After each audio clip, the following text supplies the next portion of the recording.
Et demain, tiens, on va souligner les 40 ans, imaginez, de l'adoption de cette fameuse loi 101. Encore aujourd'hui, il y en a certains qui se disent qu'on devrait peut-être revoir le tout.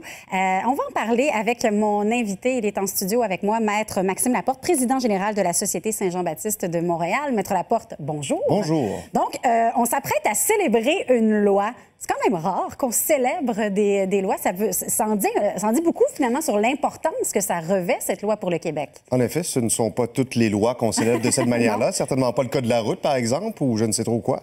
C'est que, vous voyez, cette loi-là, elle a été extrêmement structurante pour le Québec. On a opéré une véritable reconfiguration du Québec à l'époque, puisqu'il fallait enfin que le Québec soit français comme il devait l'être. Et c'est ça qu'a voulu le gouvernement de M. Lévesque, c'est ça qu'a voulu le docteur Camille Lorrain, qui était le ministre responsable à l'époque. Et bon, ça a eu des effets bénéfiques pour l'ensemble de la société, pour nos frères et sœurs issus de l'immigration. Et on peut encore en jouir aujourd'hui, si vous voulez, mais le problème, c'est oui, on célèbre une loi qui est quand même une affirmation nationale extraordinaire, mais c'est aussi une loi qui a été massacrée à la tronçonneuse au fil des années par une succession de décisions judiciaires qui l'ont charcutée.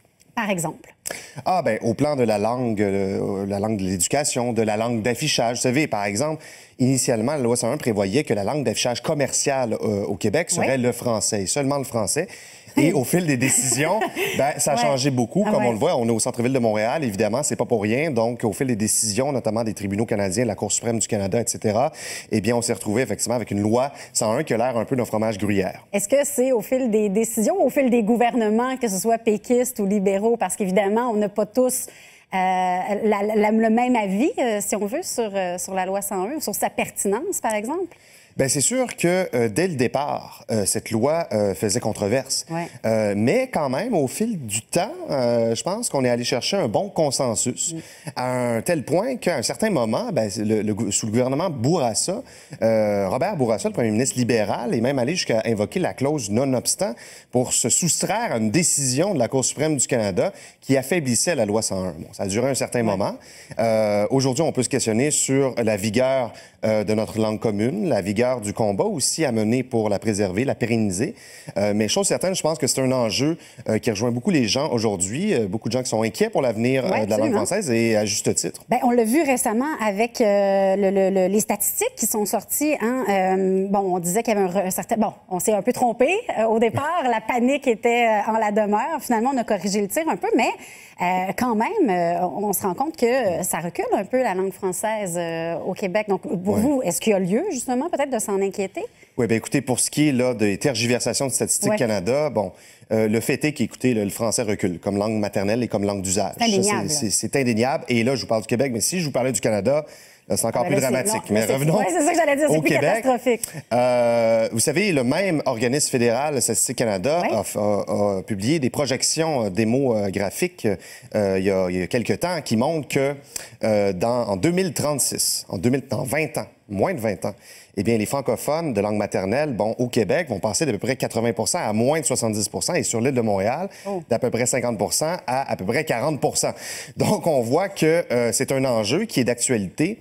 Et là, ben, écoutez, c'est quand même le Statistique Canada qui nous révèle ces données. Et recensement après recensement, ben, ce qu'on remarque, c'est un affaiblissement progressif qui est lent, mais sûrement que le français va continuer si on ne fait rien. Alors, c'est la raison pour laquelle la Société Saint-Jean-Baptiste de Montréal, avec ses partenaires du monde syndical, de la société civile, insiste pour renforcer ce fromage gruyère qui est devenu la loi 101, peut-être adopter une nouvelle loi 101. Exact. Et qui va être adaptée aux réalités du 21e siècle, qui va être adaptée aussi à la réalité, bon, immigratoire, tout ça, parce qu'on veut tout faire pour franciser nos frères et sœurs issus de l'immigration, pour intégrer tout le monde. Oui, mais en même temps, on ne peut pas se mettre la tête dans le sable à savoir que on doit être bilingue si on veut arriver, parce qu'il y a certains corps d'emploi où si on n'est pas, si on maîtrise pas pratiquement à la perfection les deux langues, on peut pas travailler là, dans certains corps d'emploi. Bon, alors normalement, dans certains corps d'emploi, mais normalement, là, je sais qu'il y a une décision de la Cour suprême de cette année, en fait, de la Cour d'appel surtout de cette année, dont votre collègue Frédéric Bérard vous a parlé, qui met en danger le droit de travailler en français et de ne pas se faire imposer de maîtriser une autre langue que le français à l'emploi. Parce que normalement, le droit de travailler en français, c'est fondamental, d'une part. D'autre part, pour ce qui est du fameux bilinguisme, vous savez, moi, je parle 3 langues. Alors, c'est pas... il n'y a personne qui est contre le bilinguisme, le multilinguisme individuel. Bon. Vous savez, c'est pas parce qu'on apprend l'anglais, on maîtrise l'anglais que pour autant toute une société doit s'angliciser. Les Islandais, là, ils maîtrisent, par exemple, l'anglais là, à un très haut niveau, OK? Mais l'Islande, pour autant, ne s'anglicise pas. Les institutions islandaises, ça fonctionne en islandais, etc. La langue commune, c'est l'islandais. Donc, il y a moyen de préserver notre français, bien sûr, puis en faisant en sorte que la population soit quand même bilingue. Certainement. Il n'y a pas un seul pays au monde qui s'anglicise de même simplement parce qu'on veut apprendre l'anglais. Et ça va de soi. Je pense qu'on n'a pas le choix d'aller vers là. Donc, il faut faire la distinction. Absolument. Bien, merci beaucoup d'avoir été avec nous pour faire le point. Mon invité, Maître Maxime Laporte, il est président, président général, directeur général de la Société Saint-Jean-Baptiste du Québec, de Montréal. Excusez.